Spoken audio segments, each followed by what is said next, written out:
నమస్తే, welcome to image news. Mandapeta Srikakulam జిల్లా కాశీబుగ్గలోని శ్రీ వెంకటేశ్వర స్వామి ఆలయంలో జరిగిన తొక్కిసలాట ఘటనలో సుమారు 9 మంది మరణించడం అతి బాధాకరమని మండపేట వైఎస్ఆర్ కాంగ్రెస్ పార్టీ తరపున రాష్ట్ర సబార్డినేటర్ కమిటీ చైర్మన్ ఎమ్మెల్సీ తోట త్రిమూర్తులు ప్రగాఢ సానుభూతి సంతాపాన్ని తెలిపారు. రాజకీయాలను పక్కన పెట్టి చనిపోయిన వారి కుటుంబాలకు ఈ పార్టీ తరపున తమ పూర్తి మద్దతు ఉంటుందన్నారు. ప్రభుత్వం ఏర్పడిన 18 నెలల్లో ఇటువంటి దుర్ఘటనలు 3 సార్లు జరగడం దురదృష్టకరమని తోట త్రిమూర్తులు తీవ్రంగా విమర్శించారు.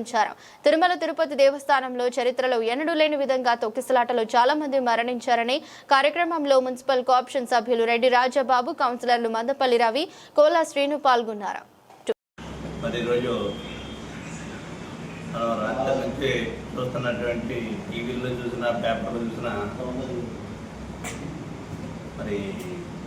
హృదయకరంగా ఏదైతే శ్రీకాకుళం జిల్లా కాశీబుగ్గ వెంకటేశ్వర స్వామి ఆలయంలో జరిగినటువంటి తొక్కిసలాట్లో సుమారు 9 మంది మరణించడం అనేటువంటిది జరిగింది. చాలా దురదృష్టకరమైనటువంటి సంఘటన. సరే, రాజకీయాలన్నీ ఎలా ఉన్నప్పటికీ ముందు చనిపోయినటువంటి కుటుంబాలకి మండపేట వైఎస్ఆర్సీపీ పార్టీని ప్రకటమైనటువంటి మరి సంతాపాన్ని తెలియపరుస్తూ, మరి ఇటువంటి సంఘటనలో ఈ ప్రభుత్వం వచ్చినటువంటి 18 నెలల కాలంగా, అంటే ప్రభుత్వం చేసిందా అన్న ప్రభుత్వం ఎంతవరకు బాధ్యత తీసుకుంటుంది, ఎంతవరకు శ్రద్ధ తీసుకున్నారు దీని మీద అని చెప్పడానికే మన జరిగినటువంటి తిరుపతి సంఘటన ఉంది.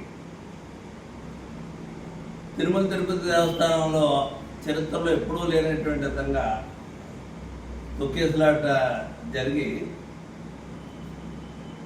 చాలామంది చనిపోవడం జరిగింది.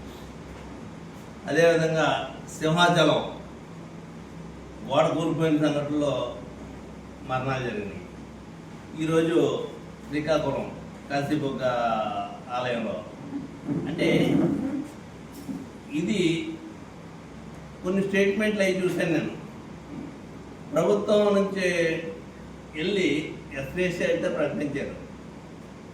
జనం ప్రాణం పోతే ఎస్రేసి అనేటువంటి ఆ కుటుంబాలను ఏదో ఊరట కలిగించడం కోసం చేస్తున్నటువంటి ప్రభుత్వ బాధ్యత, అది ఏం తప్పని అంటలేదు.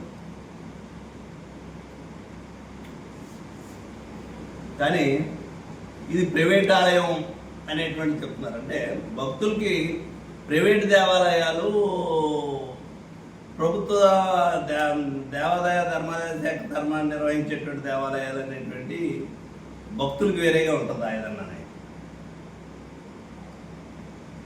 ఇది తప్పుడు విధానం.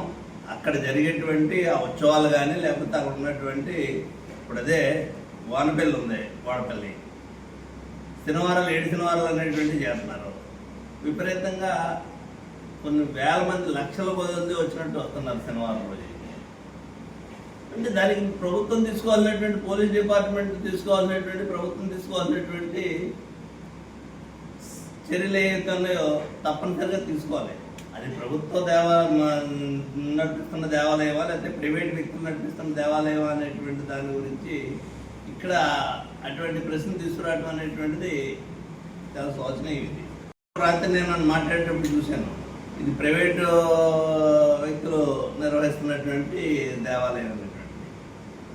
ఏది ఏమైనప్పటికీ ప్రభుత్వం యొక్క అసమర్థత, నిర్లక్ష్యం అనేటువంటిది కనపడుతుంది.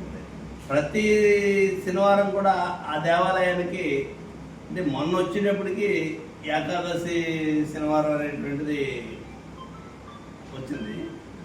మరి అంతకుముందు కూడా ప్రతి కార్తీక మాసంలో కాబట్టి, పవిత్రమైనటువంటి నెల కాబట్టి విపరీతంగా భక్తులు వస్తుంటారు. దానికి కావాల్సినటువంటి స్థానికంగా ఉండేటువంటి నాయకులు కానీ, స్థానికంగా ఉండేటువంటి పోలీస్ యంత్రాంగం కానీ, వేరే డిపార్ట్మెంట్ కానీ వాళ్ళు చేయవలసినటువంటి బాధ్యతలో వాళ్ళు చేయాలి.